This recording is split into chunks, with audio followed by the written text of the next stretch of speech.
তিনটা অভ্যাস যা আমার জীবন বদলে দিয়েছে। এক নম্বর, ভোরবেলা ঘুম থেকে ওঠা। একটা সময় ছিল যখন আমি সারা রাত জাগতাম এবং ভোরবেলা নাক ডেকে ঘুমাতাম, কিন্তু এই অভ্যাসটি আমি পরিবর্তন করে আমি সেই ছোটবেলার প্রবাদ বাক্যে ফিরে গিয়েছি, early to bed and early to rise. কারণ আপনি রাতে যত তাড়াতাড়ি ঘুমাতে যাবেন, আপনি ভোর রাতে ঠিক তত তাড়াতাড়ি ঘুম থেকে উঠতে পারবেন।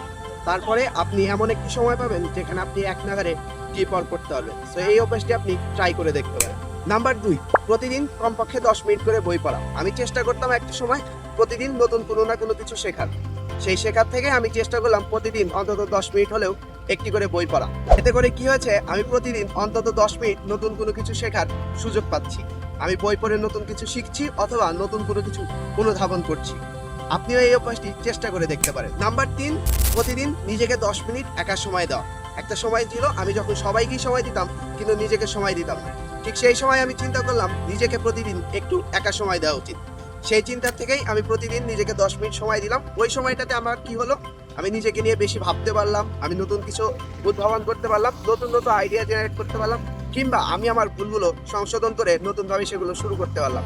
আপনিও চাইলে প্রতিদিন নিজেকে 10 মিনিট সময় দিয়ে দেখতে পারবেন। 30 দিন পর বা 21 দিন পর নিজের মাঝে যে ইমপ্রুভমেন্ট, এটা আপনি নিজেই খেয়াল করবেন। এই 3টি অভ্যাস যেমন আমার জীবন বদলে দিয়েছে, আপনি যদি চেষ্টা করেন, ফলো করেন, আপনারও জীবন বদলে দিতে পারে। দেখা হবে নেক্সট ভিডিওতে ইন্টারেস্টিং কোনো টপিকে। আল্লাহ হাফেজ।